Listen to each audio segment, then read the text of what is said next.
ಯಾರು ಹೆಚ್ಚು ಕುಡ್ದಾರ ಅವ್ರದ್ದು ಅಲ್ಲಿ ಗಿನೆಸ್ದಾಗ ದಾಖಲೆ ಮಾಡ್ಯಾರ. ಯಾರು ಹೆಚ್ಚು ಇಡ್ಲಿ ತಿಂದಾರ ಅವ್ರ ದಾಖಲೆ ಆಗ್ಯದ.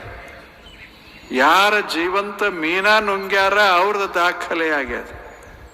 ಯಾರು ಆನಂದವಾಗಿ ಬದುಕ್ಯಾರ ಅವ್ರದ್ದು ದಾಖಲೆ ಆಗಿಲ್ಲ.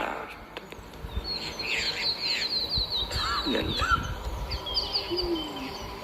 ನೋಡ್ರಿ, ನೀವು ಪುಸ್ತಕ ಓದ್ರಿ, ಎಲ್ಲರೂ ಅದನ್ನು ಓದ್ತಾರ. ದಾಖಲೆ ಪುಸ್ತಕ ಅದು.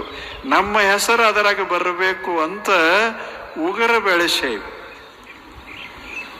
ಜೀವನದ ತುಂಬ ಅಲ್ಲಿ ಒಂದು ಹೆಸರು ಉಳಿಬೇಕಂತ ತಿಳ್ಕೊಂಡು ಉಗುರು ಬೆಳೆಸೋದೇನು ಸಾಮಾನ್ಯ ಏನು?